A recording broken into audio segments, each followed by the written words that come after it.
شادی کرنا یہ انسان کی فطرت ہے.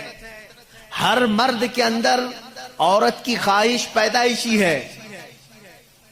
یعنی اللہ تعالیٰ نے اس کے جسم میں یہ رکھا ہے کہ عورت سے وہ قرار حاصل کرے، تسکین حاصل کرے. مردوں کو اللہ نے یہ خصوصیت دی ہے، صفت دی ہے، اور عورتوں کے بھی اندر اللہ نے یہ رکھا ہے کہ ان کا میلان یا ان کی توجہ مردوں کی طرف ہے، لیکن اس کو اسلام نے ایک حلال طریقے سے باندھا ہے، وہ نکاح کے ذریعے سے. مرد کے اندر عورت کی ہوس کیوں ہوتی ہے؟ سنیں مفتی سلمان اظہری نیو بیان. السلام علیکم ورحمۃ اللہ وبرکاتہ. امید کرتا ہوں آپ لوگ خیریت سے ہوں گے، بہت اچھے ہوں گے. تو آج کا یہ بیان ہر سنی مسلمان کو معلوم ہونا چاہیے، اس کے بارے میں جانکاری ہونی چاہیے کہ مرد کے اندر عورت کی ہوس کیوں ہوتی ہے. تو چلو آپ کا ٹائم ویسٹ نہ کرتے ہوئے ویڈیو کو سٹارٹ کرتے ہوئے ملتے ہیں ویڈیو کے اینڈ میں.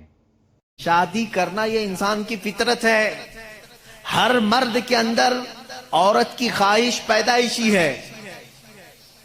یعنی اللہ تعالیٰ نے اس کے جسم میں یہ رکھا ہے کہ عورت سے وہ قرار حاصل کرے، تسکین حاصل کرے.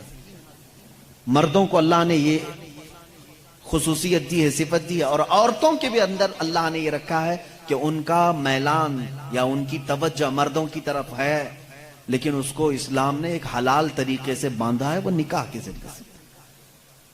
اب اگر کسی پر پابندی لگا دیں، اگر میں کہہ دوں کہ میرے جتنے قریب کے ہیں، جتنے ماننے والے ہیں، ان میں سے کوئی بھی عورت کو ٹچ نہیں کرے گا زندگی بھر، تو یہ میں نے فطرت کے خلاف بات کی.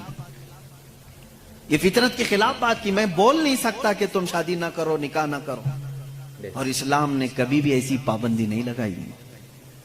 عیسائیوں نے اپنے اوپر لازم کر لیا کہ جو ان کا مذہبی ہوگا، ریلیجیس ہوگا، وہ عورتوں کو نہیں چھوئے گا. کتنی حیرت کی بات ہے. معلوم ہے آپ کو آج دنیا میں ویمن رائٹس کی بات عیسائی کرتے ہیں جو خود نکاح نہیں کرتے. جو پادری نکاح نہیں کرتا، کبھی عورت کو اپنے ساتھ نہیں رکھتا، وہ ویمن رائٹس کی بات کرتا ہے. حیرت نہیں ہوتی؟ کچھ نن ایسی ہیں جن کو زندگی بھر کے لیے پابندی لگا دی گئی کہ اب تم کسی مرد کی بیوی بن نہیں سکتی. سنیاس لے لیا اس نے، وہ کبھی یہ راستے پر آ نہیں سکتی. یہ فطرت کے خلاف ہے، اور ہم نے اس کے انجام دیکھے ہیں، بلکہ اخباروں نے آپ سب کو بتایا بھی ہوگا. حقیقت ہے کہ جب فطرت کے خلاف کوئی بات کی جاتی ہے تو وہ چند دن تک تو چل سکتا ہے، لیکن پھر کہیں غائبانہ طور پر لاوا پھوٹ ہی جاتا ہے. اور اس کا انجام دیکھا ہے کہ کئی چرچ ایسے نکلے جہاں پر راہبوں نے نن اور دوسرے آنے والے بھکتوں کو ہی نہیں بخشا.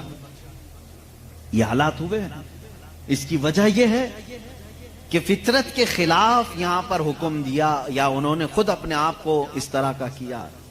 اسی طرح سے بعض دوسرے مذاہب میں بھی سنیاس لینے کے جو طریقے بتائے گئے ہیں، اسلام اس کا قائل نہیں ہے.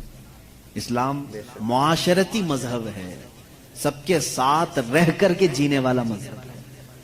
اگر دنیا کو ترک کرنے کا مطلب یہ ہوتا کہ انسانوں میں نہ رہا جائے تو کبھی رسول کریم صلی اللہ علیہ وسلم مدینے جیسے شہر میں رہتے ہی نہیں، جنگل میں جا کر کے رہتے ہیں، کنارہ کشی اختیار کر لیتے. لیکن اسلام معاشرتی مذہب ہے، یعنی لوگوں کے درمیان رہنے کا مذہب ہے، دین ہے. ہم سنیاس نہیں لیتے. ایک صحابی، 3 صحابہ حضور صلی اللہ تعالی علیہ وسلم کے حجرے کے باہر کھڑے ہو کر کے یہ باتیں کر رہے تھے. حضور صلی اللہ علیہ وسلم رات کو عبادت کے لیے کھڑے ہوتے تو آدھی رات گزر جاتی تھی. تو تینوں نے دیکھ کر کے کہا یہ تو بخشے ہوئے ہیں، یہ معصوم ہیں، ان سے کوئی خطا نہیں ہوئی، اس کے بعد اتنی عبادتیں ہیں ان کی، ہم جیسوں کو تو کیا کرنا چاہیے، بڑی عبادت کرنی چاہیے جب رسول اتنی عبادت کر رہے ہیں. تو ان تینوں صحابہ میں سے تینوں نے کیا کیا جانتے ہیں؟ ایک نے یہ اس دن وعدہ کر لیا، آج کے بعد سے میں کبھی کسی عورت کے پاس جاؤں گا ہی نہیں، زندگی بھر کے لیے عورت کے قریب نہیں جاؤں گا. دوسرے صحابی نے کہا آج کے بعد سے میں کبھی رات کو سوؤں گا ہی نہیں، پوری رات کھڑا رہوں گا. تیسرے صحابی نے کہا آج کے بعد سے میں کبھی کھاؤں گا ہی نہیں، دن میں بھی اور رات میں بھی روزہ رکھوں گا. رسول کریم صلی اللہ تعالی علیہ وسلم اندر سے سن رہے تھے، باہر تشریف لائے ہیں، اور میرے آقا صلی اللہ تعالی علیہ وسلم نے پوچھا تم میں سے کون کون ہے جو یہ باتیں کر رہا تھا؟ وہ صحابہ نے کہا کہ یا رسول اللہ صلی اللہ علیہ وسلم، ہم نے آپ کی عبادتوں کو دیکھ کر کے یہ کہا، جب آپ سید الانبیاء ہیں، معصوم ہیں، آپ اتنی عبادت کرتے ہیں تو پھر ہماری عبادت کا حال کیا ہونا چاہیے؟ ہمیں بہت زیادہ عبادت کرنے کی ضرورت ہے، اس لیے ہم نے ایسے ایسے عہد کیے۔ میں نے کہا ہے کہ آج سے میں عورتوں کو چھوؤں گا نہیں، کبھی کسی کے قریب نہیں جاؤں گا، نکاح کر کے بھی نہیں جاؤں گا۔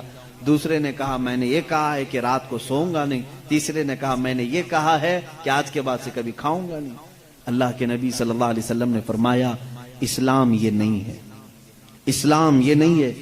میری سنت پر اگر عمل کرنا چاہتے ہو تو میں اللہ کی عبادت کا بھی حق ادا کرتا ہوں اور عورتوں کا بھی حق ادا کرتا ہوں۔ میں نے اپنی رات کو تقسیم کر رکھا ہے، بیویوں کے لیے بھی حق ہے اور اللہ کی عبادت کا بھی حق ہے۔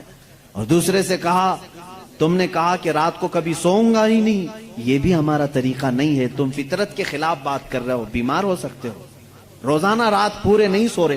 اب یہاں اس پر میں رک کر کے کہوں گا، حضور صلی اللہ علیہ وسلم نے اس صحابی کو منع کیا جو یہ کہہ رہے تھے میں رات بھر عبادت کروں گا۔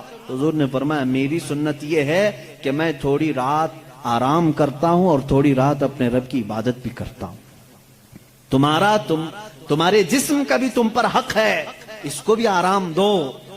اور پھر تیسرے صحابی سے کہا میری سنت یہ ہے کہ میں افطاری بھی کرتا ہوں اور سحری بھی کرتا ہوں اور روزہ بھی رکھتا ہوں۔ ایسا نہیں کہ پورا پابندی کر لیا، جبکہ وہ رسول جن کو اللہ تعالیٰ جنت سے کھلاتا پلاتا ہے، اس کے باوجود میرے آقا صلی اللہ علیہ وسلم فرماتے ہیں کہ کنٹینیو روزہ رکھنا نہیں چاہیے، کہ تمہارے جسم کا تم پر حق ہے، کمزوری آ جائے گی۔ حضور نے منع فرمایا میں ایک دن روزہ رکھتا ہوں ایک دن نہیں رکھتا، یا میں افطار کرتا ہوں شام کے وقت اور دن میں روزہ رکھتا ہوں۔ اس کا مطلب یہ ہے میرے عزیزو، اس پوری حدیث کا خلاصہ یہ ہے، اللہ کے نبی صلی اللہ تعالی علیہ وسلم نے جو حکم دیے، اسلام کا خلاصہ یہ ہے کہ اس میں کہیں پر بھی افراط و تفریط نہیں، یعنی بہت تنگی والے حکم بھی نہیں اور بہت ڈھیل بھی نہیں۔ اسلام درمیانی راستہ ہے، درمیانی راستہ ہے۔ اب یہاں ان لوگوں کو سوچنا چاہیے، حضور نے جس صحابی کو رات بھر عبادت کرنے کے لیے منع کیا، یہاں رات بھر گیم کھیلنے والے لوگ موجود ہیں، پوری رات بھر عیاشی کرنے والے موجود ہیں، ان کو تو رات بھر کھڑے ہو کر کے عبادت کرنے کو میرے آقا نے منع کیا تھا۔ آرام کرو تھوڑی دیر، اپنے جسم کو راحت پہنچاؤ۔ اس طرح سے اسلام کی یہ خصوصیات ہے کہ اسلام انسان کی فطرت کے عین مطابق ہے، اسلام کی فطرت کے مطابق ہے۔ اسی لیے قرآن کہتا ہے لا یکلف اللہ نفسا الا وسعها۔ میں آج چیلنج کرتا ہوں، ایک ایسا حکم لا کر کے دکھا دو، ایک ایسا حکم اسلام میں۔ ویڈیو اچھا لگا تو لائک کریں، شیئر کریں، چینل کو سبسکرائب کریں۔ ملتے ہیں کسی ایسے ہی نیکسٹ ویڈیو کے ساتھ، جب تک کے لیے بائے، اللہ حافظ، دعا میں یاد رکھنا۔